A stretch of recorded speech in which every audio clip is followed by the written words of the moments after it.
Make sure that people know that we are going live.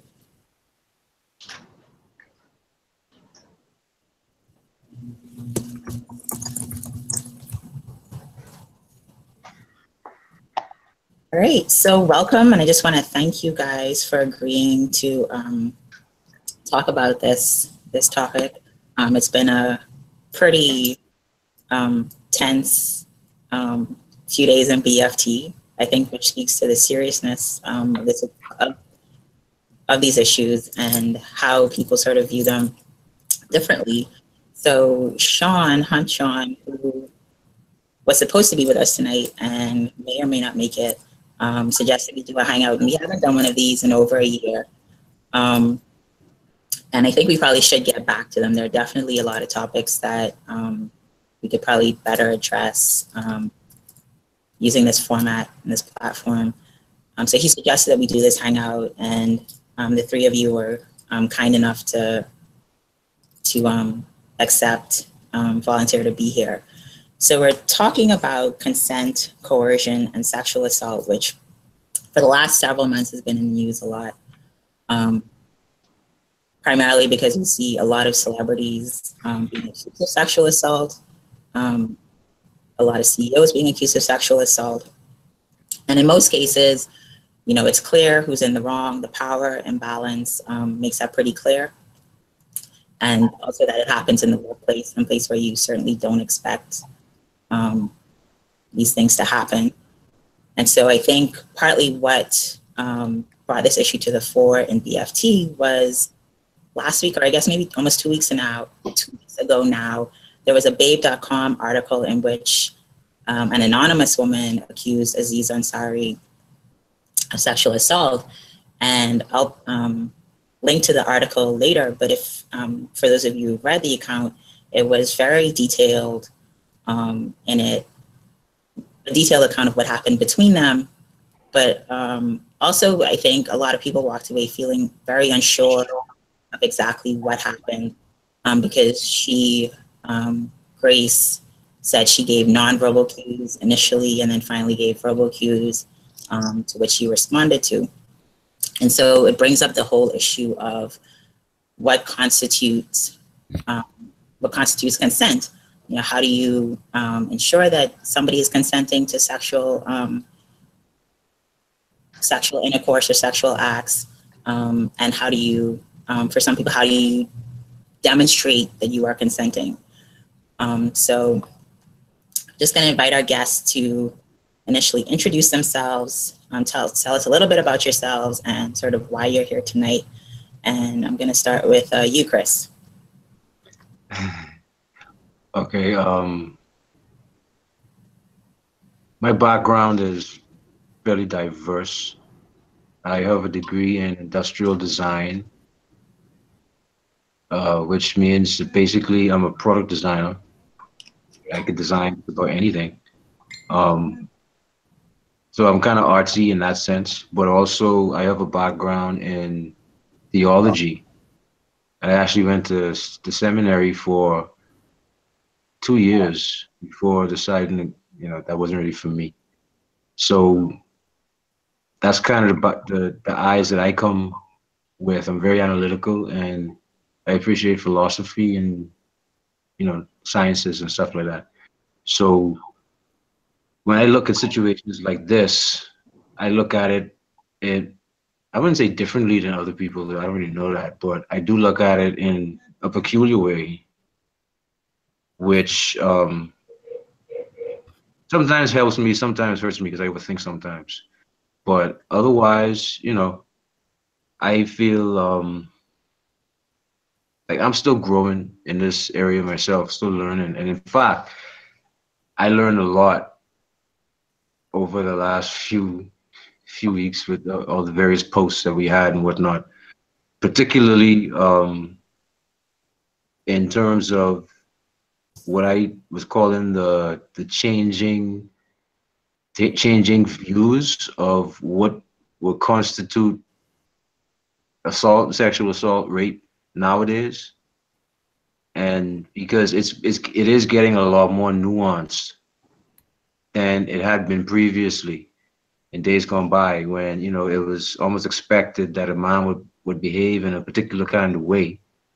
And there was no shame in the game, so to speak. But as we progress as a society and we come further and further away from that madman era kind of mentality, we see now women are finding their voices. They're banding together, and they're expressing things that they've always felt, but just never was heard before. And I think is a very interesting time in terms of that, because we're getting a lot more growth and understanding in terms of what constitutes, you know, sexual assault.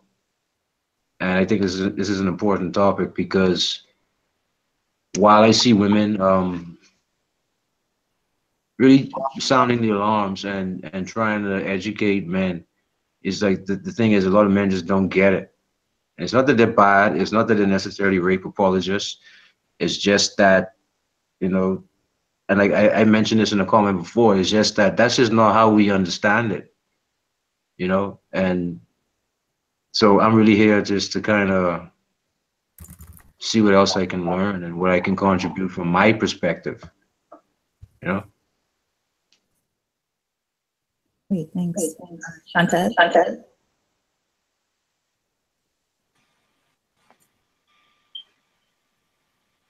Okay, she maybe can't hear me. Alicia, do you want to go ahead? Sure. I'm Alicia, and I'm the director at Equality Bahamas, which is focused on women's rights, promoting them as human rights, as well as outgoing director of Hollaback Bahamas, which is specifically focused on street harassment, which is sexual harassment in public space. So I am clearly interested in gender issues. It's my work, it's what I do full time. And I'm having these conversations pretty often, not just on social media, but quite a bit at University of the Bahamas, particularly in some of the sociology classes, and responding, really doing a lot of rapid response to some of the issues that we're seeing taking place here in the Bahamas, as well as in the region, regarding gender issues, specifically with women, women's bodies. Really started with a focus on domestic violence and kind of branched out, particularly after the referendum was announced in 2014 on what they call the gender equality referendum, which is focused on women being able to pass on citizenship the same way as men, and being kept pretty busy between, you know, religious figures and politicians making pretty outlandish statements. Thanks. Shantaz, is your audio back again? All right, Sean, if you could go ahead and sort of introduce yourself and just give some initial thoughts on this. Okay, no problem. My name is Sean Hunt. I'm a member of Bahamas Free Thinkers Society, but that's not important. So, I mean, it's a big topic going on, not only the Bahamas, but around the world. We have this issue where people are trying to understand what exactly constitutes consent, issues around rape, sexual assault. And so, you know, we had a big discussion going on in the group. And so I think it was Kendra who herself suggested that we have a hangout on this. So I'm just here to bring male's perspective. I'm here to listen. And hopefully we learn something today and we can, you know, set some good parameters.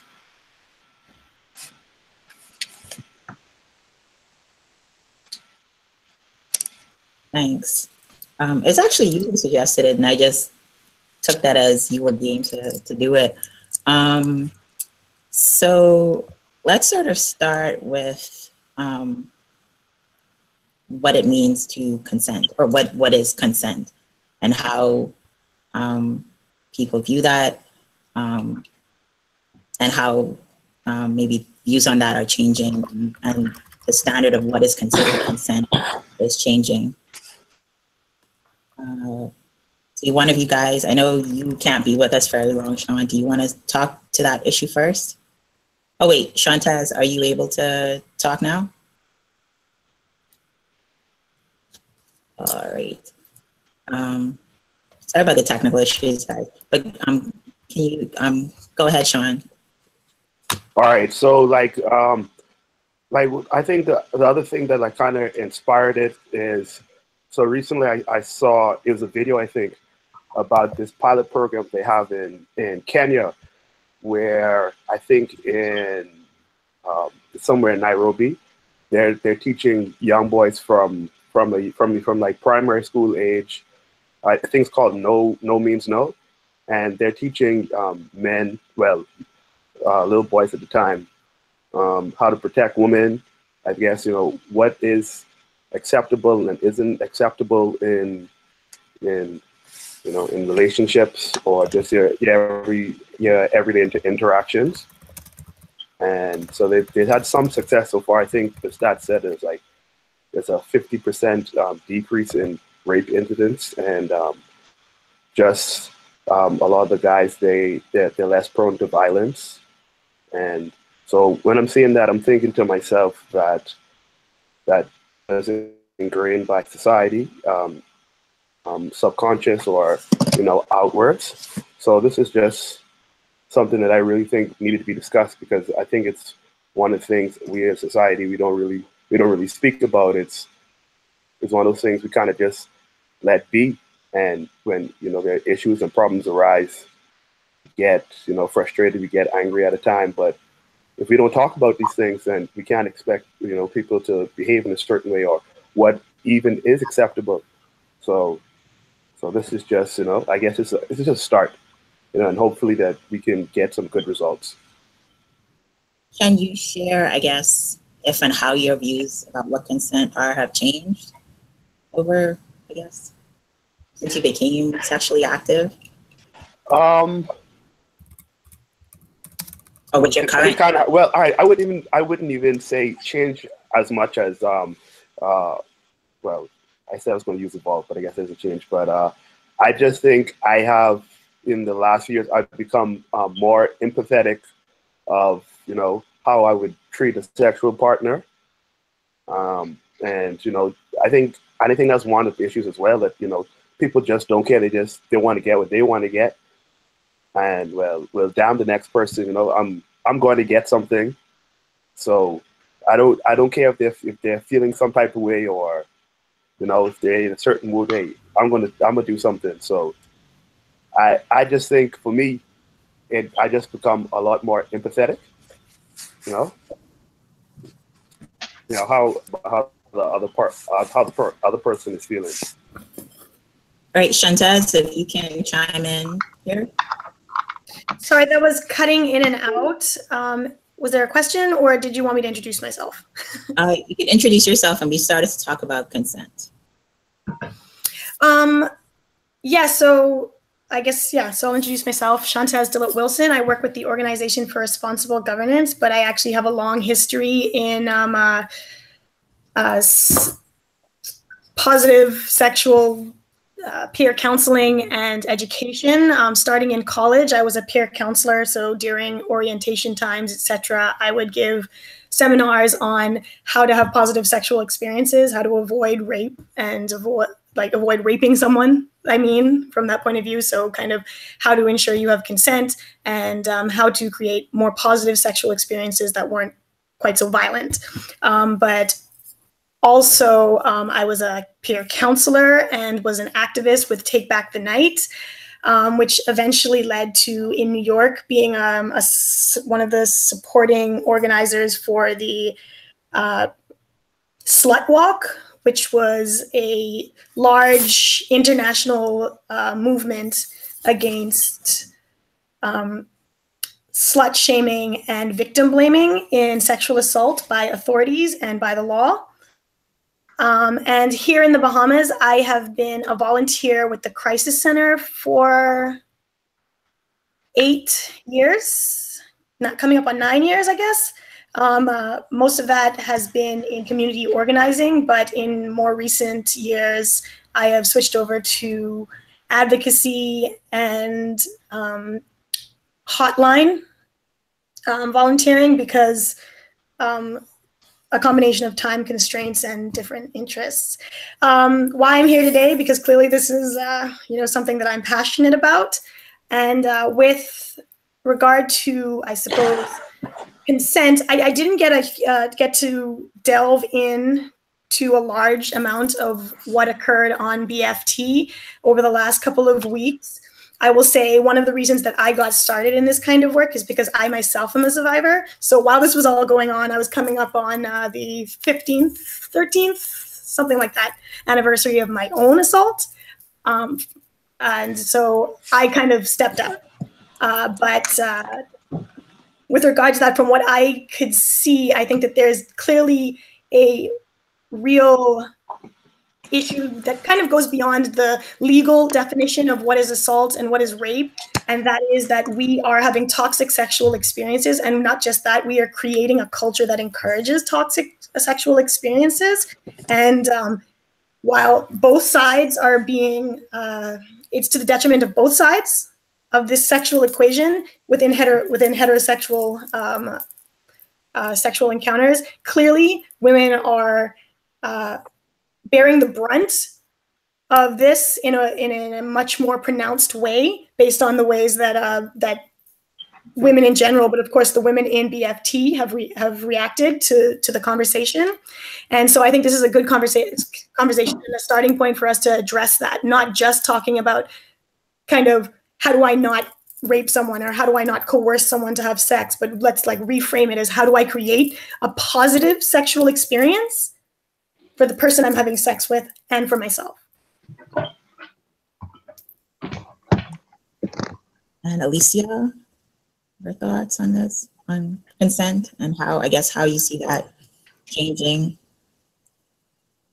Yeah, I think a lot of the conversation around consent has been shifting. So for a long time, we've been saying, consent is a yes, yes means yes.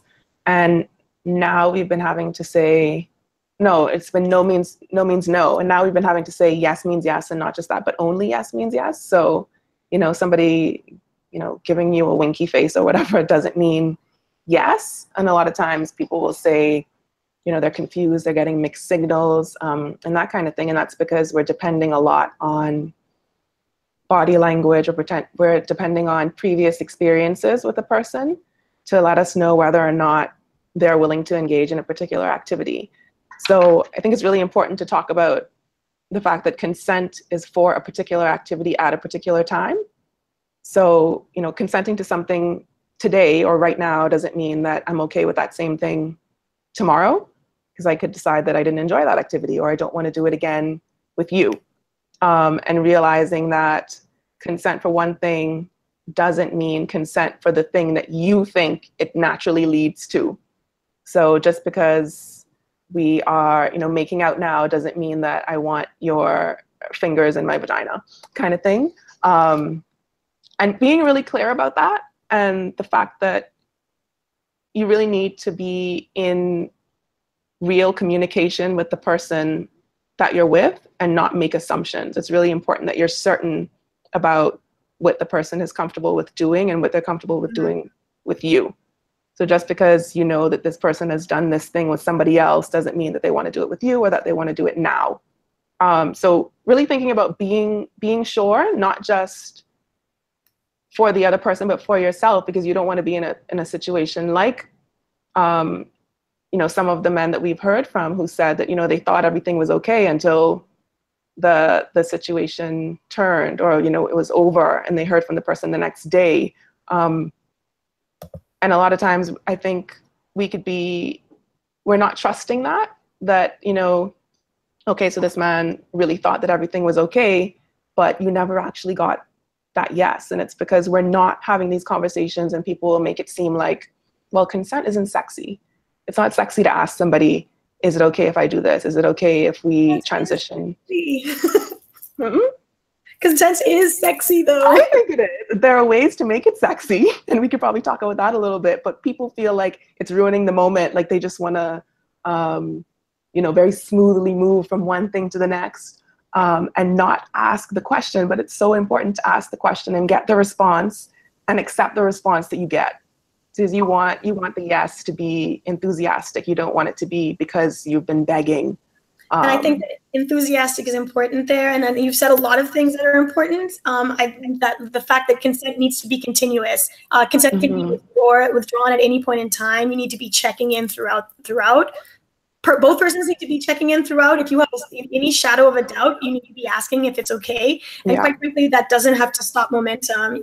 There are lots of ways, like Alicia said, to do this in a way that propels momentum, whether it's kind of like, baby, do you like that? Tell me you like that kind of thing. As long as you're not, once again, shoving it down their throat. There are lots of ways to check in that don't have to ruin the mood. But I also want to talk about affirmative consent and active consent, which kind of wraps up what Alicia was saying about enthusiasm and actually getting that spoken yes. While consent can be given without verbal, I don't like to encourage that because verbal really is the gold standard with consent, honestly.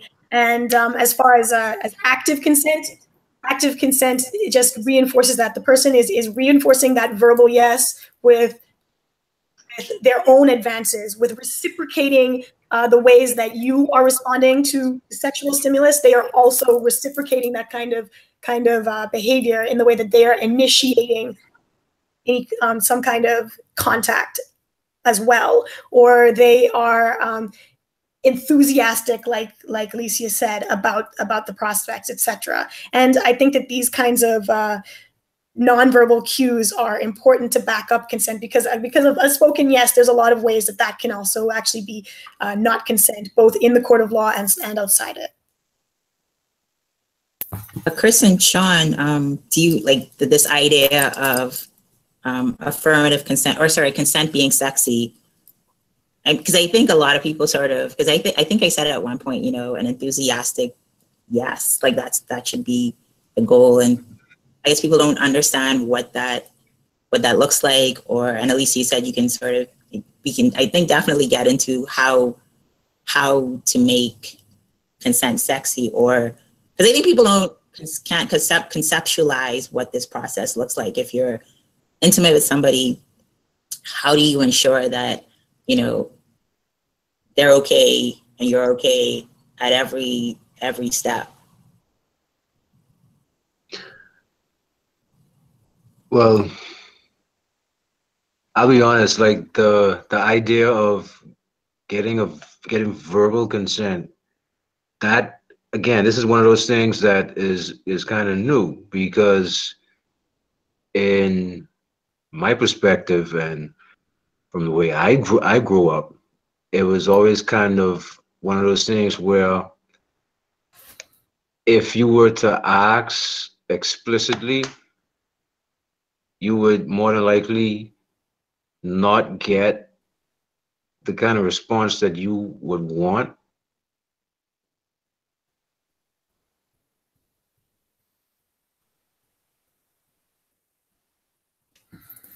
He froze. Does anybody else want to jump in? Okay, froze. That wasn't me. Okay, good. Well, I want to say that you might not get the response that you want. I think a part of being committed to creating positive sexual experiences is being okay to back off when you don't get the response that you want.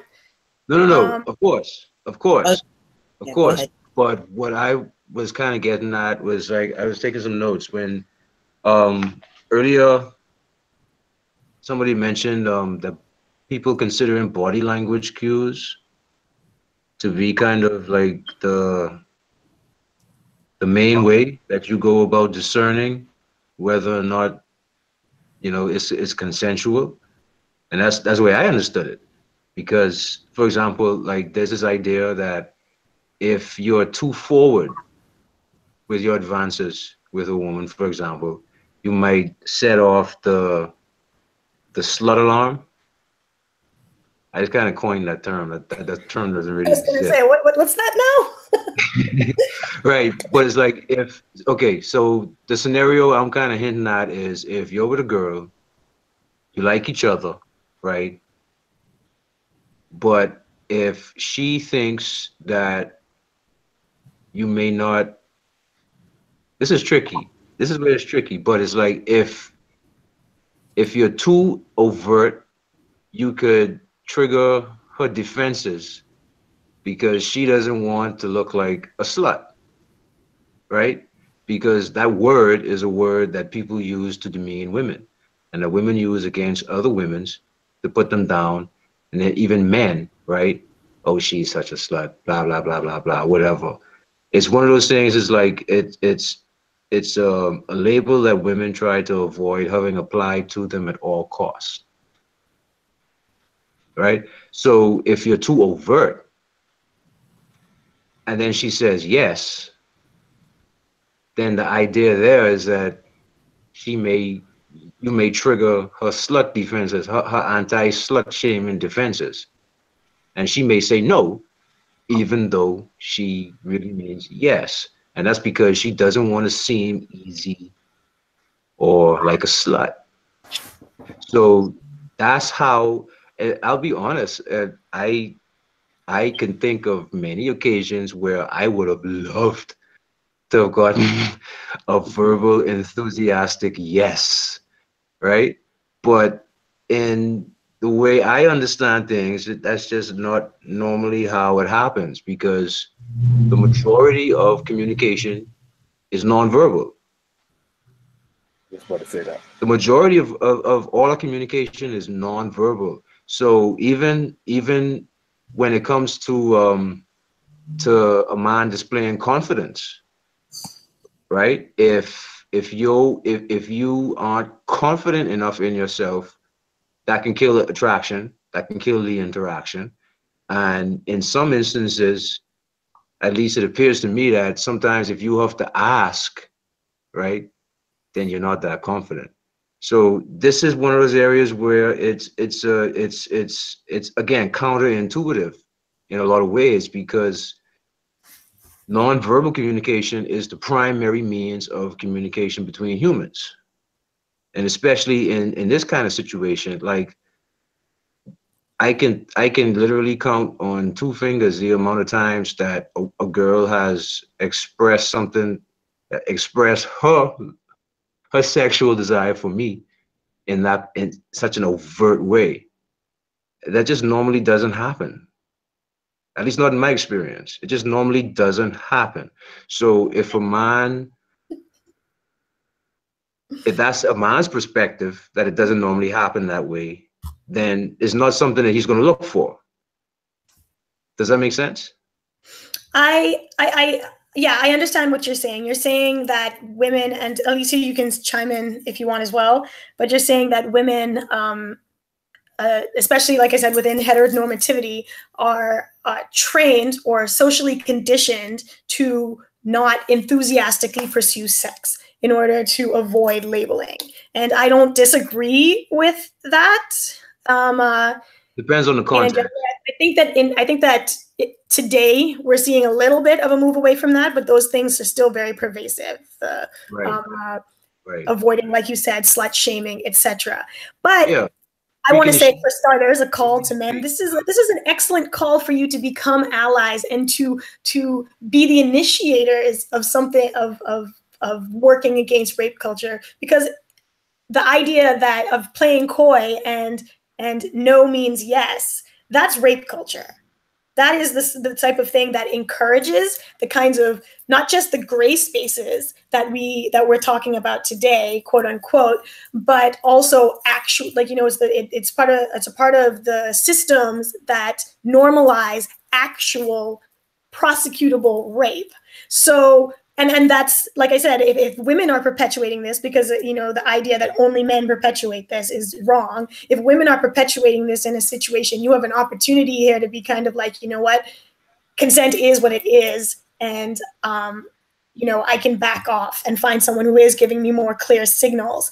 But also, I do think that, you know, and I'm not sure exactly how to explain this, but I think that if you can also create an environment where she knows she won't be judged for being overt about it, and kind of make it clear that, you know, you don't feel comfortable with with anything less than she doesn't have to be kind of like porn star enthusiastic that, you know, you know, that's a special scenario.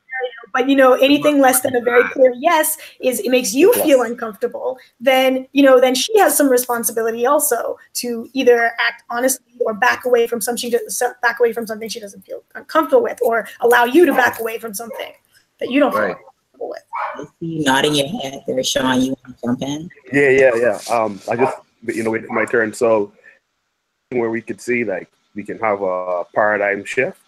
But I was going to agree with Chris, like, at least I don't know if it's so much being taught or if it's just ingrained that we have, like, well, at least in my experience as well, it's never been like, hey, you can do so what? Like, it's usually like you're in a situation. It's like you're in a situation and like you just get a vibe, you know. You look in their eyes and look in your eyes, and it's just like out of like a magnet, and bam, it's like, on. you know, you just you just there.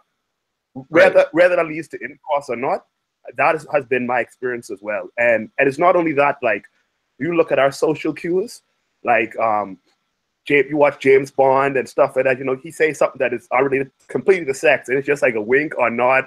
Then next thing you know, the bed bouncing and stuff like that. And it's like we almost have this idea that like right before you're gonna like have sex, it's almost like you have like that most interesting man, that those are keys kind of like, oh, look at that, like you just, it's like a certain smoothness right before, you know, you get into, you know, your little salsa with whoever your partner may be. Right. Yeah. So I think this is very clearly linked as well to sex positivity. Part of the issue is that we have this double standard where, you know, men can have all the sex and that's great, but women aren't supposed to have any of it. So I don't know who the men are supposed to be having sex with. So it's really important for us to be able to talk about sex, and that's something that's been very difficult within our culture, to the point that we don't even want to have comprehensive sexual education in schools, to prepare young people to be able to negotiate sex and talk about, you know, consent and being able to give consent and being able to demand the use of contraceptives and things like that. And that links very clearly to what you were talking about, Chris, with sometimes women not wanting to say yes because they don't want to be perceived as the, you know, quote unquote slut, which is problematic anyway. That's a whole other story. But is it another story? I feel it's all tied up, but okay. Yeah, but I mean, it's a separate conversation about, you know, where does this word come from and why we are demonizing women who have sex and giving them this label when we don't do the same for men. So it still goes back to that double standard. But that would take us down a very different path than we're on right now. But I think once we're able to actually view sex as a positive thing and something that it's okay to talk about, we'll be able to see a shift in the one-on-one interactions between men and women, between women and women, men and men, whatever. The other thing that you were talking about, the verbal communication being really important and dominant, is true, but it doesn't mean that we can't follow it up with verbal. So a lot of times you will be getting a particular nonverbal signal, and you assume that you know what it means, but you don't necessarily know what it means. So you could be getting a particular type of body language and think that means I want to go further, when it really means I like where we are right now. You know, like it doesn't necessarily mean that I want to go beyond that point. And that's a good opportunity to check in and say, do you want this? Should we do this? Do you want to do this? Do you want me to do this? Instead of guessing. Yeah, I feel that. Like, sorry, Chris, let me just say this one thing. So like, even as we're talking about like, we need to get explicit verbal consent, but let's just even look like how we have conversations around sex. Look at the euphemisms we use. What's one of the most common things people say nowadays, like where they basically what they're saying is, I'm gonna stay indoors and have sex all night. It's Netflix and chill. Like, let's be honest. Like, yeah, euphemism. Netflix and chill. No one, like when people use that. Okay, let me just say, for in my experience, It's been that, hey, we staying indoors, maybe put a little wine on ice, and guess what? Hey, we only coming up with some oxygen. So like, even I think maybe even that can be part of it. Like, as nasty and as much sex as we like to have in our society, we don't like to talk about these things. So like, even a lot of times when I get some text messages, it's be like, oh, what you doing? Get ice cream over there? Meanwhile, it ain't nothing kind of. Now this is nothing to do with ice cream. I've been out of the game for a while, but I mean, it sounds like you guys are doing sex like drug drop-offs right now. All kinds of code words. In a way. But no, In a way. Continue. Yeah, so I was just like, maybe that could even be part of it. That's going to make verbal explicitness. Just that if we could change our conversation, like the terms we try, let's just be real about what you're going to do. I mean, obviously, if you're in a certain situation, work or, you know, and stuff that you can't speak, you can say that's not safe for work type of things. But like, you know, in everyday language, if we could, like, let's just be more honest and upright about and what is it, you know, what it is that we, you know. I, for one, am all for that. Or just so maybe that can be the framework to. Yeah, definitely clear communication on all sides. And so, I guess, so, you know, we've talked a fair amount about consent. So when somebody ignores that, when they ignore the cues, either nonverbal or verbal, and sort of pushing past somebody's comfort zone, do you consider, is that considered coercion? And, you know, what, because a lot of people, it was made in the comments probably more than a few times, like that coercion involves force or threats. And is that the current working or legal definition of it? What is the legal definition? And then what, I guess, what is this movement pushing towards in terms of defining or how we view consent? I mean, coercion, sorry. One thing that I would add to that is men are, at least in my experience, notoriously bad at reading nonverbal cues and body language. That's really interesting because men are also incredibly visual. Right. But I'm not disagreeing. There is a paradox, but I can't tell you, even myself, even like there are times when in hindsight, I was like, bro, she liked you. What the hell you are? But in the moment, it just didn't click. And there have been female friends that I've had in art school, for example, where I have one particular friend in mind where she was complaining about this guy hitting on her, trying to pick her up, and he just wasn't reading the body language. And that's been a common complaint that I've heard from women. And even just with dealing with guys, like there's some things are quite obvious, right? But there could be instances where they just really legitimately just don't pick up the cues, right? So that's one of those gray areas again, because legally speaking, coercion is a very deliberate act. But what is it when it's coercion out of ignorance? Is that still coercion? Well, I can say very concretely that from a legal perspective, if you commit rape in ignorance, you can still be prosecuted for rape. Now, since prosecution has such a low success rate, I'm not sure in reality like how enforceable that is. But yeah, definitely, for example, if you did not realize that it is rape to have sex with a drunken woman, she can still take you to court for rape. So from that point of view, you know, it is incumbent upon you not to hurt the person or violate the person whom you are having sex with. But it speaks to your idea that persons are continuously missing cues. Speaks to what Alicia was saying about, you know, the fact that we need to start changing the conversation about this and changing it earlier, so persons are learning to view sexual interactions in a very different way.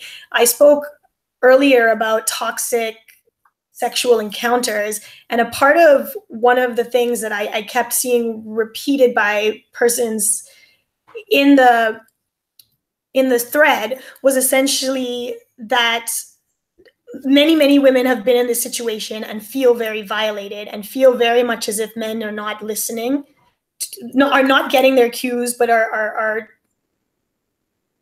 negligently bypassing their nonverbal cues, verbal or nonverbal cues. I say negligently because some of them expressed that they felt it was deliberate, others didn't seem to know. But, you know, I think that there is this kind of inculcation in the way that we teach men to think about sex. I'm not saying that there isn't a certain part of it that is about pleasing the woman, but it's about pleasing the woman from the point of view of kind of a sexual fantasy and reflection on their own sexual prowess, rather than actual continuously seeking feedback, like we said earlier. But I'll let you guys answer that, because I'm sure there's going to be a lot of a lot of response to that. If I can also talk about coercion, go back to Kendra's question a little bit.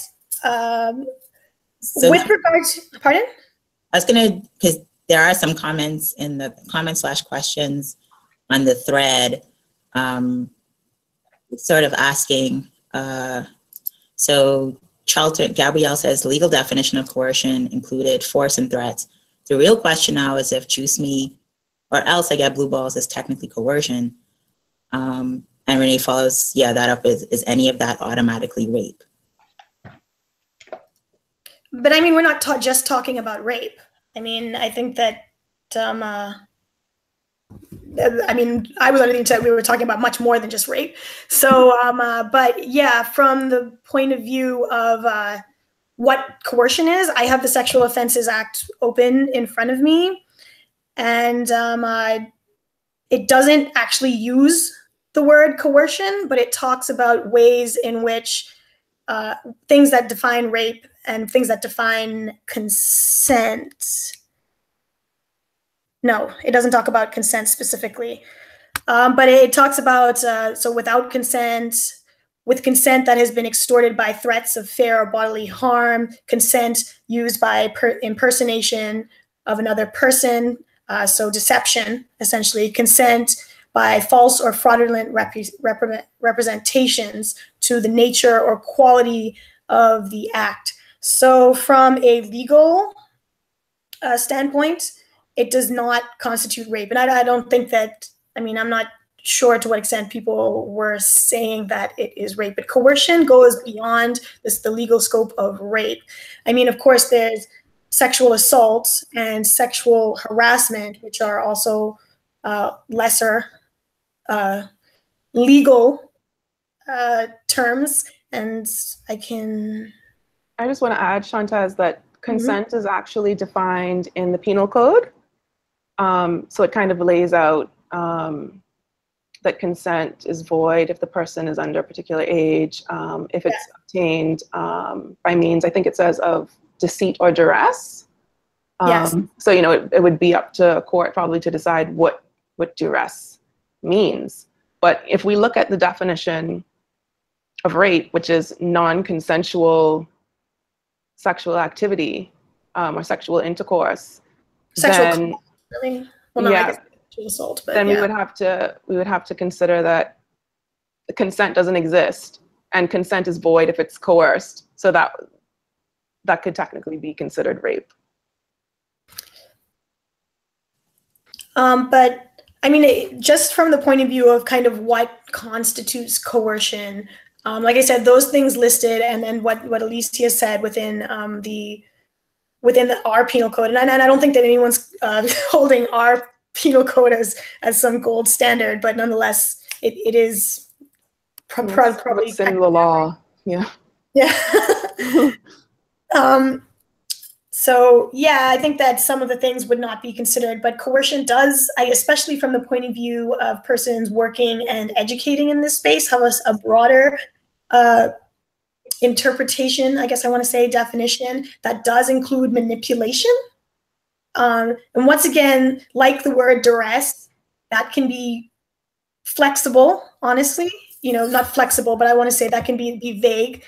But I think that some of the things that were used as examples were clearly manipulative in the way that the woman was, quote unquote, persuaded into a sexual position. So in the way that the woman was, hello? Sorry, I just got a weird feedback. Go on.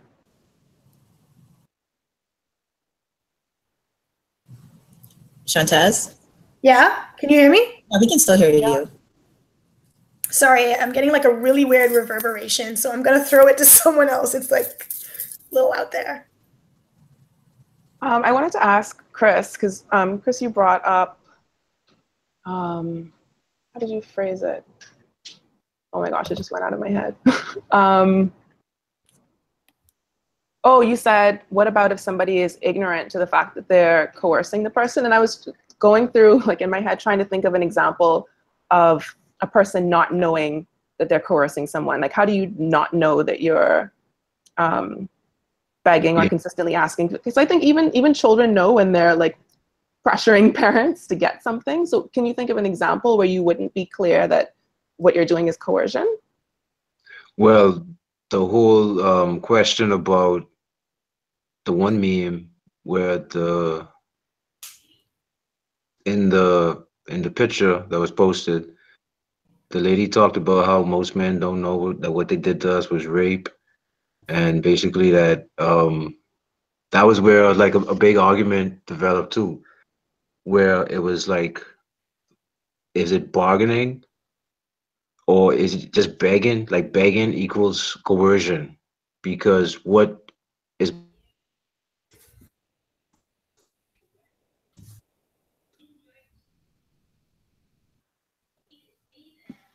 He just froze. Is that me? Or? John, do you want to jump in? she could get beat up or killed, right? And a lot of You discussion. dipped out for a second. Can you like go back a couple? Sorry. Yeah, I was referring to the one meme that was posted where in it was expressed that how basically that if you beg enough, that could be considered a form of coercion, because a woman's fear in the back of her head when she's dealing with guys a lot of the times is going to be something along the lines of, I don't know how crazy this guy is, he might snap and he might beat me up or kill me if I say no or if I turn him down. So that whole discussion basically was revolving around the idea that if you beg enough and the woman gives in because she's worn down or tired, that could be considered coercion, at least in some context, just by the mere fact that a woman knows that, based on history, if she turns down a guy in the wrong way or turns down the wrong guy, he could beat her up or kill her. Right? So it was almost like it was a sweeping, I wouldn't say generalization necessarily, but it was one of those situations where it's like, but really? Like a lot of the guys just didn't really get it. It was like, if I just begging, yeah, lame, that might be really lame, but coercion, rape, you know what I mean? I think that's an instance like that where a behavior, and again, like I said, a behavior that a guy could be exhibiting is not in his knowledge coercive or leading to rape. He's not thinking that, he may be desperate, right? But he's certainly not thinking rapist. You know what I mean? Is that clear? I don't know if I made that clear enough. I think with this conversation, it's a bit uneasy when I guess people are, I guess you conflicting terms together. But like as we said, like it's not we're using the word rape, and we're not sure if necessarily the thing is rape, but it's Right. like women or somebody can come out of experience feeling uncomfortable about the sex, either whether it be the intercourse or foreplay with whatnot, or it could be what led up to the sex, and afterwards they feel kind of uneasy. So I think we gotta I guess tread carefully if we're speaking about this every time someone experiences even up to the sex or not. Is that I'm gonna say like a sexual crime, or is it some type of sexual abuse? Legally, a legal definition, or if we just just using everyday terms like I came out of it feeling that you sexually abused me, but if I feel that you sexually abused me, does that necessarily mean that it was sexual abuse? Like I think this, like, I guess we'd say the gray area on this term, It's there. Yeah. And I think this it's is where we hard. get in the conversation. Yeah, that's kind of where the waters get muddied, because on the one hand, women are trying to make a clear distinction. That's understandable. But at the same time, from the other side of the argument, it just doesn't, like, really? Really? And then you start thinking about times in the back of your head, or things from the past that you may have done, and you're like, whoa, wow. No, that wasn't rape. That couldn't have been rape. No. You know what I mean? It's just, it's such a bag of worms, a can of worms, so to speak, because again, we're talking about behavior that most men grew up not considering to be bad, lame, yeah, desperate, yeah, but not necessarily rapey. And this is one of the things I was talking about where it's kind of new.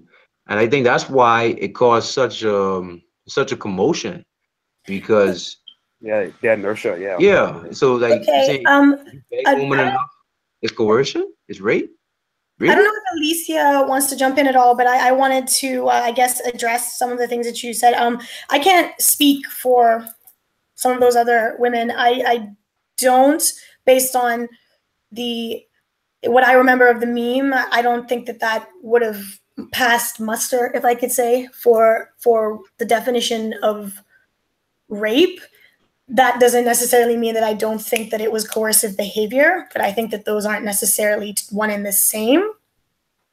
And that it was not like Renee put it, a shitty thing to do, because Renee is over there in the comments going crazy. Next time we just need to invite her to be on the panel.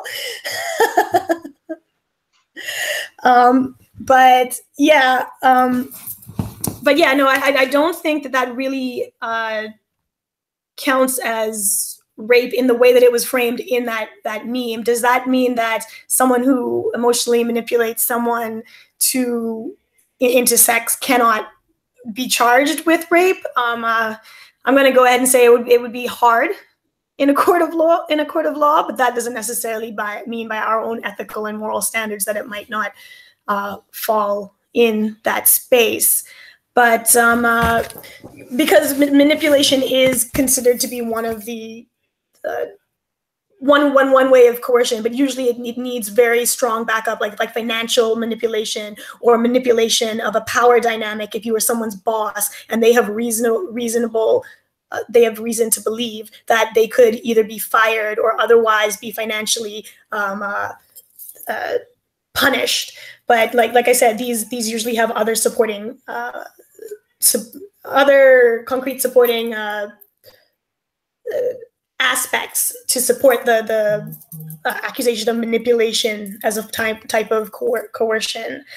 I would also like to say about the word rapey, and once again, I cannot speak for the women that use them, women and or others that use that word in the course of the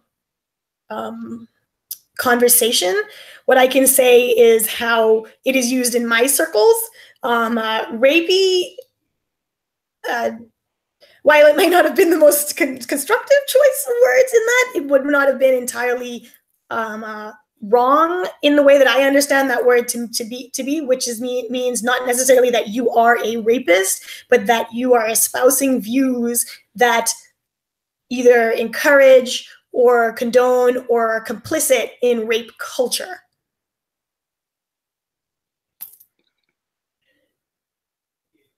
Okay. Just to make that distinction. Yeah, which is I think that's an important distinction, because there is a difference between say for example, in a work environment where you know it's an unstated threat that, look here, as your boss, if you don't give me some of this leg, you're gonna have to go look for a new job, right? And that's that's very contextual, because just by virtue of a man being the authority figure, that implies a certain amount of power over the victim that may not necessarily be present for another individual that is not an employer or manager or coworker, right? It could just be somebody that that frequents the same bar that you go to, and you have no other connection to this person other than you go to the same watering hole. But again, right, the implicit in the threat, I believe, could be that just by virtue of this guy being a man, and women know in the history that men kind of take rejection poorly, could end up going bad for her. And I think that was the main takeaway for me. It was something that I didn't really consider before, although it was something that I knew, just not in that context. Because not all women or not all men that a woman encounters is going to have any kind of power over her. So if he tries to get laid, that doesn't necessarily mean that it could be construed to be in a rapey way. So it's a slippery slope. And I think that's what a lot of the guys were trying to get at. Not necessarily that they were trying to excuse a particular kind of behavior. It's just that, like I said, they just didn't see it that way, because this is new. This is kind of a new clarification in some ways, at least on the public stage. I mean, whether or not it's new, it's definitely not new. This is a reality that women have been living for a while, but it's certainly new in that we are addressing it now. Like, we're talking about it, because I think it was Kimberly that posted that, back when she was young, she was told, like, don't do this, don't do that, like all of these like list of things that you're told because men will take advantage, and so women have been receiving this education in some way or another since from time immemorial, kind of like the idea that a man is a threat, and these are ways to diffuse that threat. But yeah, you're right that I think that we're finally having open conversations about it, largely because of push to feminism. I think with regards to recognizing it and the type of power that it gives you in a such situation, even if that power is perceived, because I think it needs to be recognized. And this is like, once again, I think that a lot of people in the comments are very, very caught up in us talking about the concrete legal terms And so we're venturing a little out of that. But you know, from the point of view of recognizing that you have perceived power in a situation is really important, because I think that that does play into the reasons why, you know, a lot of people talk about, well, why didn't she walk away? And, you know, why didn't she do this and she do that? Like you said, things can go badly if you say no to a guy. And while that's not going to happen most of the time, only, 1 in 12 men are, you know, sexual, quote unquote, like, you know, meet legal definitions of sexual aggression in their acts. Like, you know, about 1 in 12, I think the estimate is that, you know, most of us are having more than 12 encounters these days in this day and age. So you only need it to happen once, that kind of thing. So that's lingering in the back of your mind. But also one of the commenters talked about microaggressions and kind of how that kind of primes your psyche to be submissive, I want to say, from the point of view that standing up and you know, claiming autonomy of your body, whether that be by ignoring catcallers on the street, to you know, refusing whatever kind of casual contact from a guy in the ways that people call you whatever they call you after you know, catcalling. I won't even list all the things that I've been called after ignoring catcalling, whatnot. It's kind of in its own way, like a slowly like Chinese water torture of sorts that plays on your brain, where you kind of learn subliminally and, you know, explicitly that compliance is the best way to diffuse this situation. So right.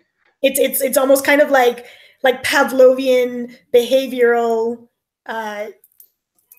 conditioning of sorts. Like, you know, if you're consistently getting a negative reinforcement for trying to stand up for your body and a positive reinforcement for submission, you know, kind of sometimes you'll find yourself in a situation like in the Aziz Ansari. She kind of addresses the fact that, you know, she wasn't entirely sure why she didn't walk out earlier. She was shocked, etc., etc. It's kind of like, you know, you find yourself in this situation where you look back and you're like, why didn't I move? And you realize that in a moment of partially fear, partially shock, partially just stunned, like, you know, you are in a place where that Pavlovian training kind of takes precedent. And it speaks to something that I think it was Kimberly once again said, is that one of the things that maybe, you know, we're not doing, and I don't mean this in a victim blaming kind of way, but is teaching women to stand up for their bodies and you know, own their consent and these kinds of things. And that comes back to what we were talking about, sex positivity. What Alicia and I were saying was that we need to have these conversations, not from the point of view that, oh, out there is dangerous, so you have to say no, and you need to not be here, and you need to not dress like that. But from a point of view of can be a really great thing, and it's best when you only do the things that you want to do, you know, like are clear about your consent, say no when you need to, walk away when you need to, and love your body, own your body, and those kinds of messages, empowering messages on both sides.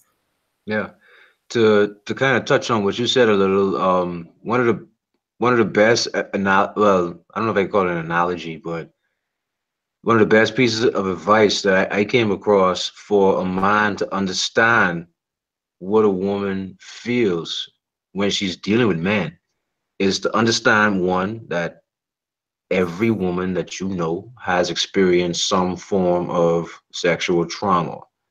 That doesn't necessarily mean full-on rape, you know, like a violent attack, but it could be, you know, being groped at Junkanoo by some random stranger who you don't even know, or somebody calling you names after you turn them down, or threatening to stick, you know, something sharp and jagged in your vagina. You know, and I mean, like, they don't always like threaten you. And I was talking a little bit more about emotional manipulation, but that's like a big thing as well. I feel as if a lot of times you'll find that persons will threaten themselves in a way, or, you know, use that kind of coercion where they say, you know, I will, be in pain if you don't do this for me, blue balls, etc. But that's the trivial side of it. Obviously, there are bigger things as well, but this kind of like really explicit manipulation. Yeah, continue. Because like have we lost Alicia? I know that Sean left, but did we lose Alicia? No, I'm here. I'm here. Okay. Yeah, like one of the funniest examples or pieces of advice for a man to kind of understand how a woman feels a little bit is to imagine you're the smallest dude in prison. And everyone is like 3 feet taller than you and outweighs you by like 175 pounds and is just mean. And how would that make you feel as a man?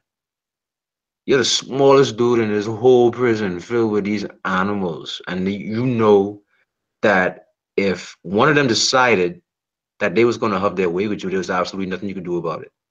Heaven forbid if a group of them decided that they were going to have their way with you and there was nothing you could do about it. How would that make you feel? Right? And I think for most men, that would be a very very, very powerful imagery because they would get it then, right? But then they need to carry it further and understand that there are instances when women feel the same way when they're surrounded by strange men, right? Because biologically speaking, men tend to, on an average, be about 15% bigger than women, right? More muscle, taller, can fight. We're the naturally, at least in certain instances, the more aggressive sex of the species, right? So in a lot of ways, like if a man decides that he's going to take it, there's not a lot a woman can do. And you have to understand what that would do. Like how would that make you feel, right? And I think this kind of goes back to the implied threat, right? It's an implicit threat. It's not an explicit threat necessarily. And I think this is what that particular meme was trying to hint at, was that, while you may not have necessarily used outright force, right? But it's kind of in the back of her mind. And because she knows that this could go sideways really quick, that kind of contributes to the feeling that something is coercive, right? And the other thing to keep in mind too is that, like, just because if you sue somebody, for example, or if a lawyer goes after somebody for a client and in a totally legal way, he takes every single dime that person has, right? Just because it's a legal thing to do, it doesn't mean it's not an asshole thing to do, right? I've met lawyers who were perfectly above board when it comes to legality of the things that they've done, but they're still assholes, right? And I think if you take it, in my mind at least, if you take those analogies and those examples and kind of apply it to this particular discussion, I think it could help men come to a better understanding of what women feel and what they go through. Does that make sense? Well, I think that seems to be, and it's popping up in the thread again. Like people like stick to like legal definitions, and and what you guys are saying is that there's a difference between legal statutes and how something is defined legally, or whether or not something can be prosecuted, and then and the behavior that we expect. How it makes a woman feel. Because I think this is what a lot of men completely disregard. And it's a mistake, because if, say, for example, you meet a girl, you hit it off, you exchange numbers, you talk, you go on a date, and she decides she never wants to see you ever again, it's because of the way you made her feel. Not necessarily that you were rapey or whatever, it's just that she wasn't feeling you, right? But on the flip side, if you meet exchange numbers, you hit it off, you go on a date, and she really, really, really likes you, it's because of the way you made her feel, right? Because men like to believe, at least, that we're very logical and rational. But women are more emotional and intuitive, right? I think that's true to some degree, but it is not so black and white. But men tend to completely lose sight of this. It's like if a woman feels you and she likes you, it's because she feels a certain way around you. She likes the way she feels around you. That's why she wants to be around you. So women are, in that regard, are very much driven by their emotions. I think a lot of men sometimes lose sight of this, and they don't realize that they have to mind their behaviors. They have to be careful how they act, how they speak, what they do, the body language that they use, how they pick up objects, because you can pick up something in a very aggressive way. And somebody on the outside just looking at your body language can be like, whoa, this dude's kind of mean, right? And women are much more attuned to this kind of thing than men are. But I think a part of the problem is there's a divide between the way men look at certain situations and the way women look at certain situations. And this is what I mean when I say that these definitions are new. It's not that it's necessarily a new thing. It's just that a lot of men are hearing this for the first time as we get further and further away from the so-called madman era, where sexism was and chauvinism was just rampant, and it was just the modus operandi of the day. Right? Watch Mad Men, or better yet, Google 1950s ads or 1960s ads, and you'll see just how rampant the blatant sexism was and chauvinism. Like, there was this one ad I saw, I can't remember what the product was, but basically it was saying that how once you experience this particular product, whatever it was, you're gonna beat your wife for not bringing it home to you sooner. And the illustration was a guy sitting down with his wife over his knee, and he was spanking her. And this was an ad. This wasn't That's like, a fairly common thing in older movies. You would see grown men toss grown women over their knees and spank like they were little children. So yeah, and I've seen in quite a few movies where he would overpower the woman, and until she gave in, right? Because she really wants me. This is all just an act. I just got to get through this. And this kind of goes back to what somebody was saying earlier about bypassing nonverbal cues. I don't remember who said that.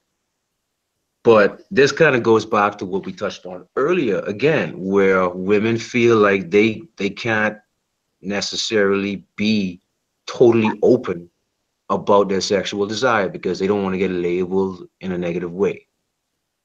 So, and again, I know women, older women too, and several, at least 4 women have expressed a similar sentiment where when they were younger and they were with their boyfriend and he would try something, she would push them away. But then they would get irritated that he stopped. And I was like, what? And then she was like, yeah. And I was like, that's crazy, right? But the rule of thumb is you have to turn the guy down a couple of times before you give in, is basically what they were saying. And I think that is a part of the problem in a lot of ways, because men are conditioned to have this understanding, and whether it's true or not, it's kind of what we've been taught, at least when you look at certain forms of media, right? And even like dumb locker room conversations with your friends in high school, and it's that's why I said there's so many nuances to this, that we can't just stick with a legal definition, because the legal definitions in a lot of instances don't always go far enough. You know? Or rather, I mean, to say we can't stick with the legal or the legal definition is not necessarily to say that we need to change the definition of a word, but the fact of the matter is that we need to be looking at, if we want to create positive sexual experiences on both sides, essentially we need to be looking at more than just meeting the minimum requirements of not having a legally prosecutable experience, I think is what you're saying.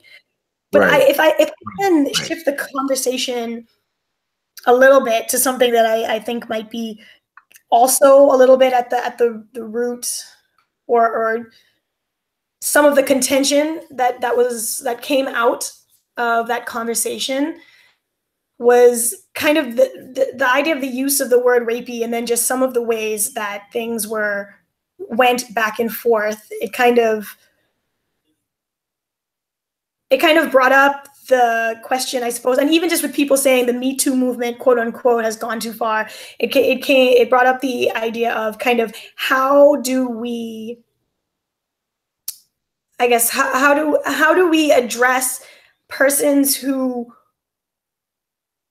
may be crossing a line according to our, I guess, ideas as far as feminists or as allies or whatever, without exacerbating things, I suppose. And is there a space for that? And then on top of that, also kind of, is there leeway, I suppose, within this discourse for persons to be angry and enraged? Because I think that that's something that's coming out of the Me Too movement as well. A lot of people are kind of like saying, this is not a constructive way to talk about this, which may be true. But on the other side, it's also kind of like, is it really valid, or is it really valid to tell an oppressed population how they express their frustration with their oppression, I suppose. Right. So I don't know. I feel as if that was touched upon a little bit in the comments, and definitely it seemed to be touched upon in the actual conversation. So yeah. I don't know if anyone wants to chime in there. I think that's definitely a good point. And again, like I drawn another parallel, you know, think about like racism, right? Should white people really be able to tell Black people how they should or shouldn't interpret their day-to-day experiences? Right? That's kind of in the same kind of vein, isn't it? Sorry, you kind of cut in and out there. But yeah, Alicia, do you have anything to say? Yeah, I'm thinking about the whole definition thing, because I think a lot of people want to talk about the definition of rape. And I think it's important to note that the legal definition, we can't depend on that for everything and for, I guess, guiding our social behavior. And we often look to the law to do that. And I think we have a prime example right now where we're talking about marital rape, which is completely excluded from the actual definition of the word rape. So we really can't lean on the law to define these things in society and in our real lives. Because how can we say that someone who's raped wasn't raped because she was married to the rapist? It just doesn't really make sense. And it's why I think in law, the intention is to define things pretty broadly so that we don't have to keep going to referendums and keep doing, did I just say referendums? Referenda. and keep amending law, because it becomes really expensive to do that. And we end up having to do that because cultures change and societies change and we learn more and more. And that goes back to what Chris is saying about this feeling like really new information. Like, oh, well, you didn't recognize certain things as rape before. You didn't recognize certain things as coercion before. It really takes having that conversation and hearing from people who are experiencing these things and trusting their experiences and their sharing of those experiences. And I think that's where things get off track a lot of the time, because we're so invested in our own stories and in our own beliefs that it becomes really difficult to hear from somebody else who's talking about something that happened to them, because we're holding on to our own truth, and it's really hard to change that, and it's hard to unlearn something. So while the definition of rape could be one thing in the dictionary, and it could be another thing in law, yes, we have to think about how do we engage with the person who feels like they were violated and they call that violation rape, even when it doesn't match any of the definitions that we hold as true. Right. Right. Yeah, I think that is where the huge disconnect is how like seeking narrow definitions where it might be defined differently or considered differently depending on the situation. And so I guess, so we've talked for about an hour and a half, and I think you guys have had some really great commentary, and I think we could continue the conversation, but not tonight. So I think we're definitely open to, and we haven't, there's lots of things to touch on with this topic that I think it's so broad. Really just informative, and try to get, address as many experiences or perspectives as possible.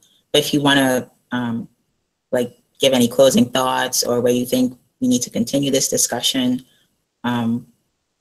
just go ahead. Alicia, do you want to go first in that regard?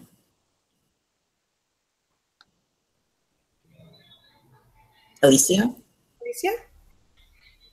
Sorry, you cut out for a second there. Can you I was saying if you want to sort of any like thoughts on where you think we should take this, what things you sort of think should be addressed in the future, because there's so much swirling. Yeah, there's a lot in kind of trying to define terms and unpack them, but also I think that from what I see in the thread, there are people who really wanted us to address exactly what happened and the way that things unfolded. And I think, linking back to what I just said, it's important to respect people's experiences and the way that they process them. And in having these conversations, understand that people are coming from different perspectives. And in a space like this one, I think it's pretty fair to assume best intentions. And that, people asking questions doesn't necessarily mean that they're trying to invalidate where you're coming from. And you throwing around the word rape is never a good idea, because it really does trivialize it. It trivializes the word, it trivializes the horrible experience that is rape for the people who've experienced it before. So I think we have to understand as well that there's so much history wrapped up in this, and so much like cultural issues and societal issues, and there's a lot for us to do. And just keeping in mind constantly that it's a lot harder and it's a lot more work to unlearn things than it is to learn things. And everyone isn't going to be where we are. So just because, I might have spent 10 years thinking about this and unpacking some of these things, doesn't mean everyone else is. So when other people come to the conversation, if you're going to engage, it's going to require a bit of patience to be able to talk about things and see where other people are. And if you're not in a space to engage that person respectfully, pass the mic to someone else who has the space to do that. Because a lot of times we're just not in that emotional or mental space to take on a conversation in the way that it needs to be handled for everyone to be able to receive the information, and that's a lot of personal responsibility, particularly for people who have experienced trauma and are affected by that in particular ways. So just kind of being mindful of where everybody else is coming from, as well as where you are and what you have the capacity to deal with in a conversation like what occurred in the now infamous thread. Threads. Oh, threads. Yeah. If that keeps on giving. Shantaz? I agree with everything that Alicia said, so I won't repeat it. But what I will do is come back to one of the points that I've kind of been focusing on throughout the conversation, which is us kind of looking outside of the dichotomy of rape or not, sexual assault or not. And while we definitely 100% do have to be mindful that we are having conversations about those experiences, are mindful of other people's traumas with regards to those experiences, are ensuring that we are creating positive conversations that help us to avoid those experiences. I do challenge us all to reframe the way that we look at this whole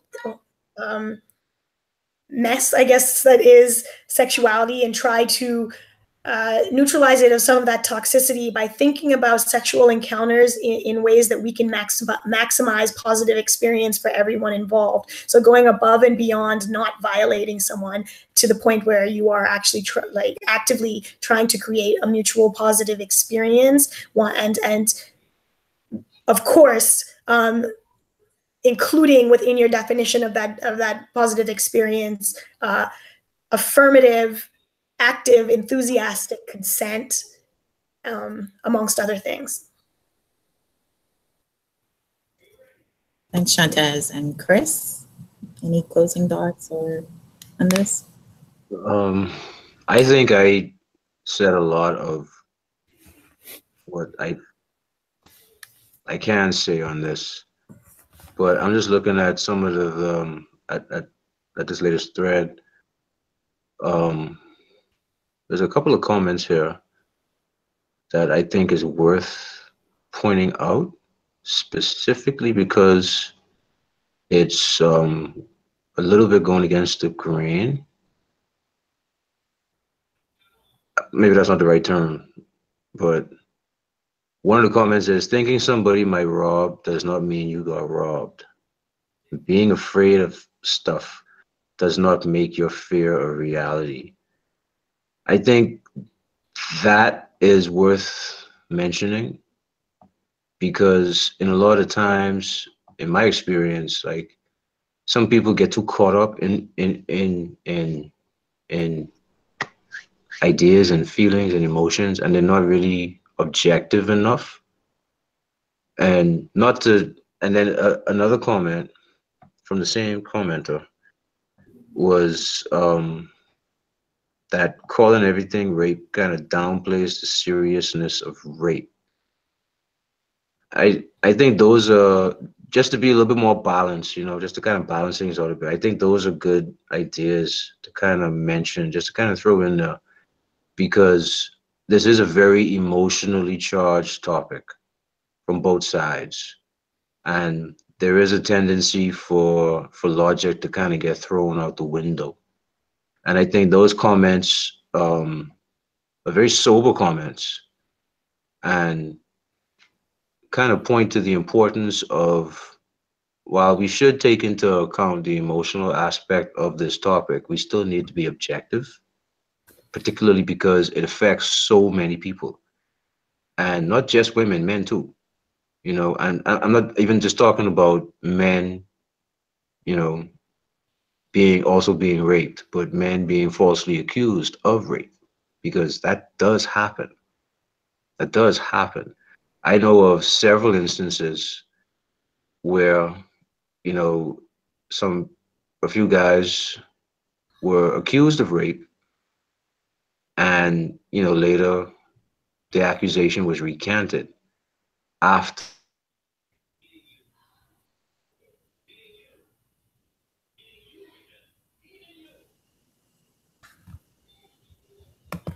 That we're pausing on.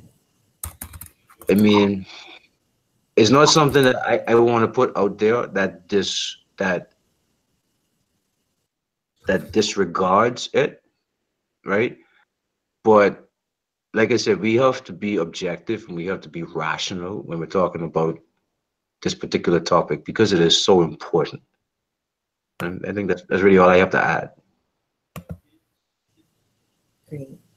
Well, thank you to you guys, and to Sean, who couldn't stay with us till the end. Like I said, I definitely think it's worth considering continuing this discourse in the future. thank you. And I invite you to jump on that thread if you want to engage more with the members who are talking on it. And the video is going to be up forever if you want to engage people there as well. But thank you again, and good night. Good night. Good night. Bye, free thinkers.